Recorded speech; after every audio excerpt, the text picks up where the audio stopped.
तो hello my all viewers, जैसा कि आप लोग जानते हैं आज हम फिर से कनेक्ट हुए हैं आपके साथ सेंटेंस सीखने के लिए। आप लोग सेंटेंस पहले कभी पढ़े होंगे, आई नो, आई होप कि आप लोग पढ़े होंगे। और आगे सीखते हैं कि सेंटेंस सीख करके, सेंटेंस पढ़ करके हम लोग इंग्लिश कैसे बोलेंगे। आज हमारा जो वीडियो है उस पर है, ठीक है, कि सेंटेंस पढ़ के इंग्लिश कैसे सीखेंगे। सेंटेंस इंग्लिश का वो चैप्टर जिसको सिर्फ पढ़ लेने मात्र से आप बहुत ज़्यादा इंग्लिश बोलना शुरू कर देंगे। बस आपको वीडियो देखना है और देख करके आप इंग्लिश सीख जाएंगे। और भी मेरा बहुत सारा वीडियो है यूट्यूब पे डाला हुआ, बेसिक का है, ईट एंड देयर का है, सेंटेंस का जो अभी हम डालना शुरू किए हैं, उसके बाद भी पहले का टेंस का है, मॉडल्स का है, बहुत सारा वीडियो मेरा अभी डाला हुआ है। तो आप उसको भी जा करके देखिए, बहुत इंग्लिश सीखने को मिलेगा। और हम हमेशा हर वीडियो में ये बताते हैं कि सिर्फ आप मेरा वीडियो देख करके 30 से 60 दिन के अंदर इंग्लिश बोलना सीख जाते हैं। 30 से 60 दिन के अंदर बस मेरा वीडियो कंटिन्यू देखिए और आप इंग्लिश बोलना सीख जाएंगे। बस वो आपको टॉपिक वाइज देखना होता है। सबसे पहले आप बेसिक को देखिए, फिर इट एंड देयर को देखिए, फिर कहीं ना कहीं आर्टिकल को देखिए, फिर सेंटेंस को देखिए, फिर टेंस, स्पेशल स्ट्रक्चर, मॉडल्स को देखते देखते आप लगभग 2 से 3 महीने में इंग्लिश सीख जाएंगे। ठीक है, बस देख के अब प्रैक्टिस करके। ठीक है, तो बिना टाइम वेस्ट किए शुरू करते हैं। आज हम लोग को पढ़ना है सेंटेंस। अगर सेंटेंस का हम डेफिनेशन डिस्कस करें कि सर डेफिनेशन क्या होता है, तो डेफिनेशन में आप बता सकते हैं कि group of word that gives a complete sense is called sentence. अगर कोई पूछे सर पहले डेफिनेशन दीजिए कि सेंटेंस का डेफिनेशन क्या होता है, तो आप सिंपल क्या बताइए, a group of word that gives a complete sense is called sentence. क्या मतलब हुआ इस डेफिनेशन का? देखिए, डेफिनेशन को कभी भी आपको रटना नहीं है, डेफिनेशन को बस समझना है और समझ करके अपने पास रखना है। और जो इंग्लिश हम प्रैक्टिस करवाएंगे उसको प्रैक्टिस करके बस अपने लाइफ में यूज करना है। इतना अगर कर लेते हैं तो इंग्लिश बोलने से आपको कोई नहीं रख सकता। No one can stop to speak English. Okay, देखिए, अ ग्रुप ऑफ वर्ड मतलब क्या होगा? वर्ड का एक समूह होगा। ग्रुप का मतलब समूह होता है। और वर्ड किसे कहते हैं अगर आपको नहीं पता है तो कमेंट बॉक्स में कमेंट कीजिए और मेरा बेसिक का जो वीडियो है उसको जा करके देखिए। ठीक है, a group of word that gives a complete sense मतलब एक वर्ड का समूह होगा, ग्रुप ऑफ वर्ड होगा, उसका कुछ ना कुछ मतलब होगा, तब वो जाकर के क्या बनेगा? सेंटेंस बनेगा। ग्रुप ऑफ वर्ड कहने का मतलब है, आई भी हमारा एक तरह का वर्ड है, एम हमारा वर्ड है और बॉय भी हमारा वर्ड है। तो ये हमारा क्या बन गया? सेंटेंस बन गया। कैसे बना? तो ग्रुप वर्ड, वर्ड और वर्ड, ये क्या है हमारा? Group of word. ये क्या है? ग्रुप ऑफ वर्ड, है ना। एक वर्ड, 2 वर्ड, 3 वर्ड, वर्ड का समूह बन करके क्या बना दिया है? सेंटेंस बना दिया है। तो ये हो गया सिर्फ सेंटेंस का डेफिनेशन कि सेंटेंस किसे कहते हैं। अब बढ़ते हैं कि कितने प्रकार का सेंटेंस होता है और उससे हम लोग इंग्लिश कैसे सीखेंगे और कैसे बोलेंगे, इस चीज़ को हम लोग आज जानेंगे। ठीक है, तो चलिए शुरू करते हैं। सबसे पहले अगर देखा जाए तो सबसे पहले आज हम लोग समझेंगे फर्स्ट जो सेंटेंस है उसका नाम है इम्परेटिव सेंटेंस। क्या नाम है?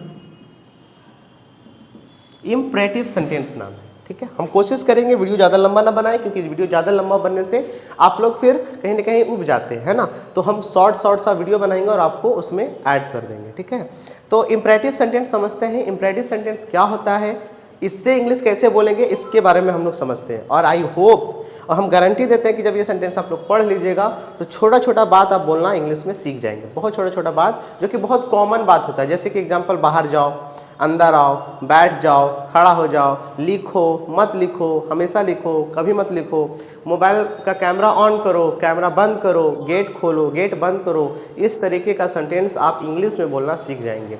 पानी दो, पानी मत दो, हमेशा पानी दो। पैर छुओ, पैर मत छुओ, है ना। देखो, मत देखो, हमेशा देखो, है ना। मोबाइल रख दो, मोबाइल मत रखो। पढ़ो, मत पढ़ो। इस तरीके का सेंटेंस आप इंग्लिश में बोलना सीख जाएंगे, ये गारंटी है। ठीक है, तो पहले समझते हैं कि इसका डेफिनेशन क्या होता है। इम्परेटिव सेंटेंस का डेफिनेशन क्या होता है, पहले ये सब समझते हैं। तो इम्परेटिव सेंटेंस बोलेंगे द सेंटेंस दैट एक्सप्रेस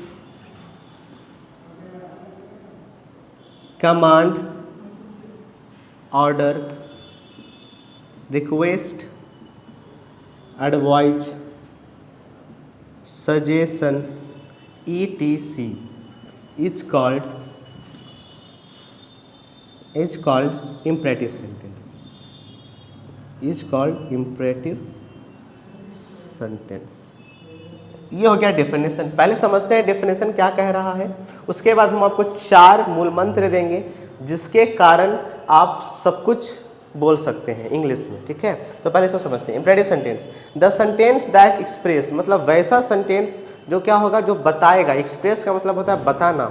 वैसा सेंटेंस जो बताएगा, क्या बताएगा, कमांड के बारे में, ऑर्डर के बारे में, रिक्वेस्ट के बारे में, एडवाइस के बारे में, सजेशन के बारे में, उसको हम लोग क्या कहेंगे, इम्परेटिव सेंटेंस कहते हैं।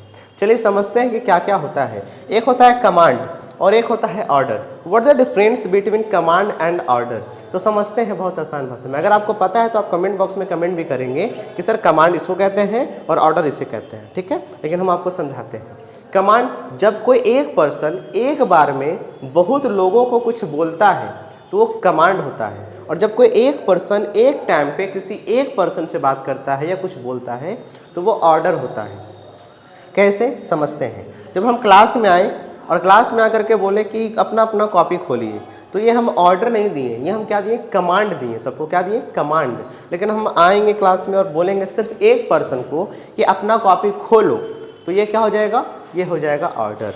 हम बोलेंगे एक गिलास पानी ला के दो, ये क्या हो जाएगा, ऑर्डर। लेकिन हम बोलेंगे बिना किसी को देखे हम बोलेंगे कि एक गिलास पानी दो, तो हम ये सबको क्या दिए, कमांड दिए। उसी तरीके से जैसे कर्नल होते हैं, लेफ्टिनेंट होते हैं, वो अपने सेना को क्या देते हैं, ऑर्डर देते हैं कि कमांड देते हैं, कमांड देते हैं। दाएं मुड़, है ना, बाएं मुड़, ये सब क्या होता है, कमांड होता है। और ऑर्डर आपको समझ में आ गया। आगे रिक्वेस्ट, अनुरोध करना आपको पता है। एडवाइस, सलाह देना आपको पता है। सजेशन, सुझाव देना, ये भी आपको पता है। बाकी इसी तरह से रिलेटेड अगर कुछ वर्ड है तो आप उसको कौन सा सेंटेंस बोलेंगे, तो इम्परेटिव सेंटेंस बोलेंगे। अब 4 स्ट्रक्चर, वैसा स्ट्रक्चर जो आपका इंग्लिश बोलने में ग्रो और डेवलप करेगा, ठीक है। वो 4 स्ट्रक्चर क्या क्या है, वो 4 स्ट्रक्चर है V1 plus object, don't plus V1 plus object, always plus V1 plus object, never plus V1 plus object. ये 4 स्ट्रक्चर, ऐसा स्ट्रक्चर जिसको बस सीख लेने से आप इंग्लिश बोलना शुरू करेंगे। तो चलिए स्टार्ट करते हैं। इतना आप उतार रहे हैं तो उतार लीजिए, फिर हम स्टार्ट करते हैं। चलिए अब आगे देखते हैं।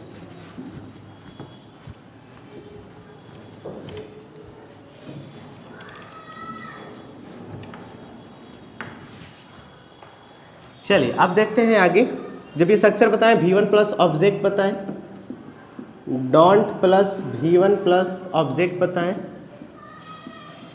Always plus V1 plus object बताएं, never plus V1 plus object बताएं। ये 4 स्ट्रक्चर बताएं आपको, और आई होप कि 4 स्ट्रक्चर आपको क्लियर है। Always plus V1 plus object. V1 कहने का मतलब वर्ब का फर्स्ट फॉर्म। V1 का मतलब वर्ब का फर्स्ट फॉर्म, मतलब गो, कम, सीट, स्लीप, स्पीक, प्ले, कम, ये सब का सब क्या है, V1 के रूप में है, ठीक है। तो वर्ब फॉर्म, उसके बाद ऑब्जेक्ट, कोई भी ऑब्जेक्ट। डोंट का हिंदी आपको पता होगा, डोंट का हिंदी होता है मत। ऑलवेज का मतलब होता है हमेशा, ऑलवेज का मतलब होता है हमेशा। और नेवर का मतलब होता है कभी नहीं, नेवर का मतलब होता है कभी नहीं। अब इससे हम लोग सेंटेंस कैसे बोलेंगे, चलिए उस चीज़ को समझते हैं। तो अगर हमको सेंटेंस बोलना है सुनो, सुनो, तो हम सेंटेंस क्या बोलेंगे, लिसन, है ना, लिसन। अगर हम बोलेंगे बोलो, बोलो, तो क्या बोलेंगे, स्पीक।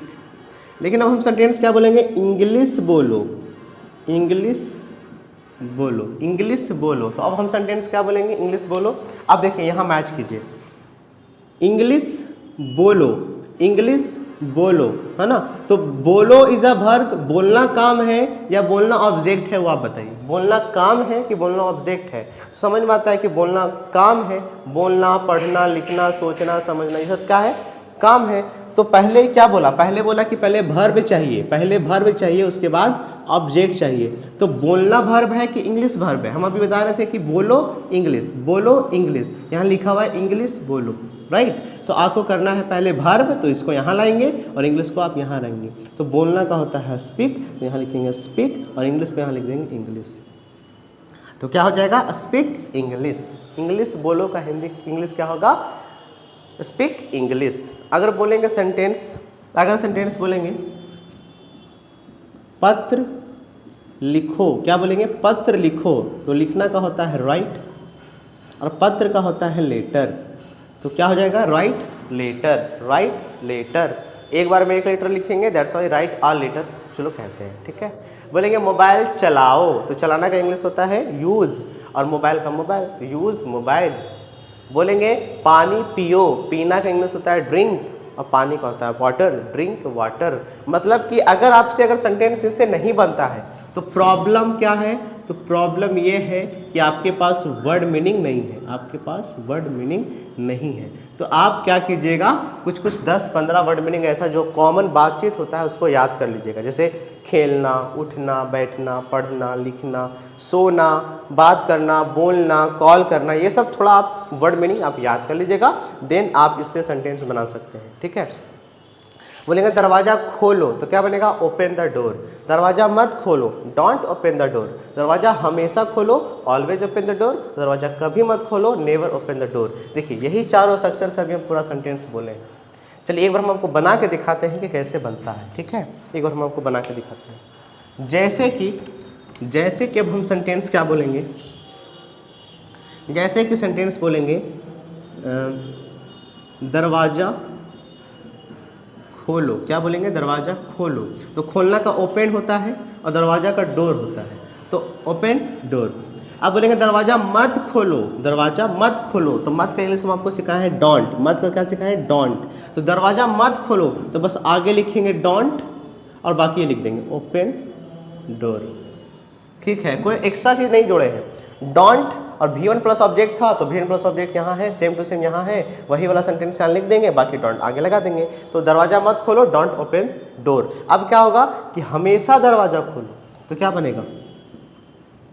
Always open door. अब सेंटेंस बोलना है कि दरवाज़ा कभी मत खोलो, तो क्या बोलेंगे? नेवर, क्या बोलेंगे? नेवर ओपन डोर, क्या बोलेंगे? Never open door. I hope कि ये चारों वर्ड अब आपको समझ में आया होगा, चारों सेंटेंस आप बना सकते हैं चारों से। अब आप बस सेंटेंस बनाइए और कमेंट बॉक्स में कमेंट भी कीजिए कि जो हम सेंटेंस पूछ रहे हैं वो वाला सेंटेंस बनाइएगा। आप कमेंट बॉक्स में कमेंट कीजिएगा कि कैमरा ऑन करो और कैमरा बंद करो, ठीक है, इसका इंग्लिश क्या होगा। और सेंटेंस बनाइएगा कैमरा मत ऑन करो, और सेंटेंस बनाइएगा जैसे ये प्रैक्टिस के लिए है कि आप इसको प्रैक्टिस कीजिए घर पे या दोस्त लोग के साथ प्रैक्टिस कीजिए। जैसे बोलेंगे खाना खाओ, इसका इंग्लिश क्या होगा? खाना मत खाओ, इसका इंग्लिश क्या होगा? खाना हमेशा खाओ, इसका इंग्लिश क्या होगा? खाना कभी मत खाओ, इसका इंग्लिश क्या होगा? इस चारों सेंटेंस को, बस ये 4 सेंटेंस को आप कमेंट बॉक्स में कमेंट कीजिए, फिर हम आप समझ जाएंगे कि आपको ये सेंटेंस समझ में आ गया है। ये इसको क्या कहते हैं? Imperative sentence. ये कैसा सेंटेंस है? Imperative sentence. इसमें 4 स्ट्रक्चर है ना। खाना खाओ, खाना मत खाओ, खाना हमेशा खाओ और खाना कभी मत खाओ। इसका इंग्लिश कमेंट बॉक्स में आप लोग कमेंट करेंगे, ठीक है। चलिए एक सेंटेंस और पूछ करके हम लोग अगला सेंटेंस में चलते हैं। तो आज एक और सेंटेंस बता दीजिए कि बाहर जाओ, बाहर जाओ, इसका बात बता दीजिए कि बाहर जाओ का इंग्लिश क्या होगा? बाहर जाओ, इसका इंग्लिश क्या होगा? तो जाना का गो और बाहर का लिखेंगे आउटसाइड, या फिर इसको हम लोग एक और भाषा में क्या जानते हैं? Get out. क्या बोलते हैं? गेट आउट, है ना। गो आउटसाइड या गेट आउट, ठीक है। बाहर मत जाओ, डोंट गेट आउट। बाहर हमेशा जाओ, ऑलवेज गेट आउट। कभी मत जाओ, नेवर गेट आउट, है ना। अब इम्परेटिव सेंटेंस में आई थिंक किसी को प्रॉब्लम नहीं है। अब आते हैं अगला सेंटेंस पे। हम लोग इम्परेटिव सेंटेंस खत्म कर लिए हैं, एक और सेंटेंस को समझ लेते हैं यहीं पे। चलिए समझते हैं।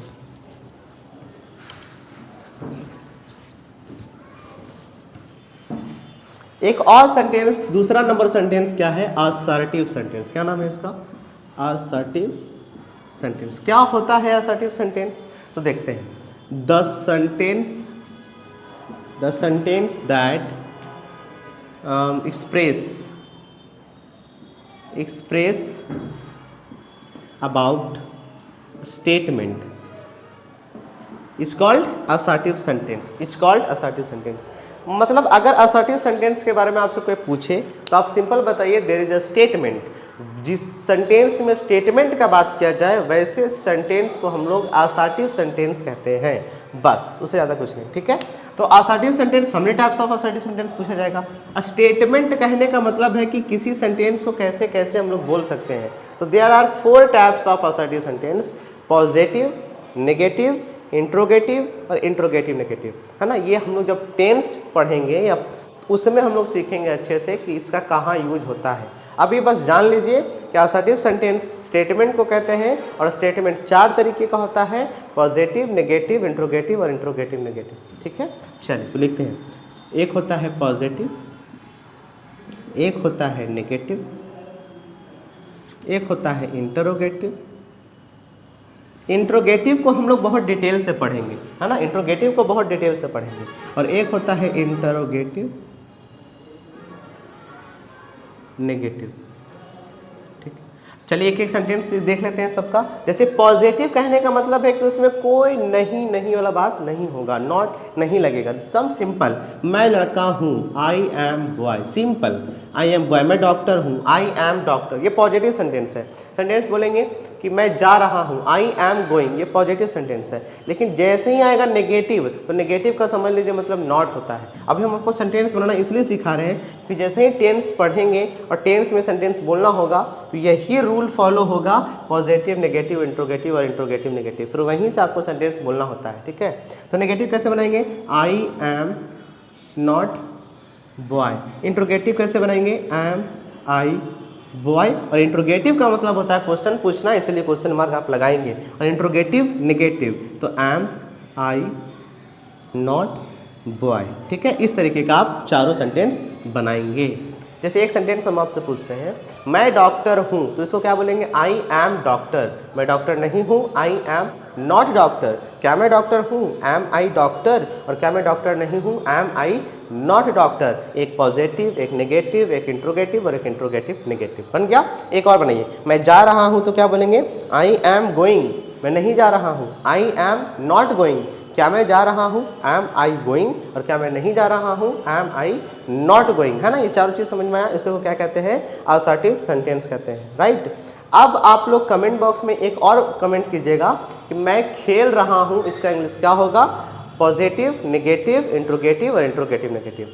आज के लिए इतना ही रखते हैं, 2 सेंटेंस काफ़ी है। नेक्स्ट वीडियो में हम और वीडियो डालेंगे, नेक्स्ट वीडियो में और भी सेंटेंसेस वो बना करके डाल देंगे, उसमें आप वहाँ जा करके देखिएगा। Thank you so much for this video.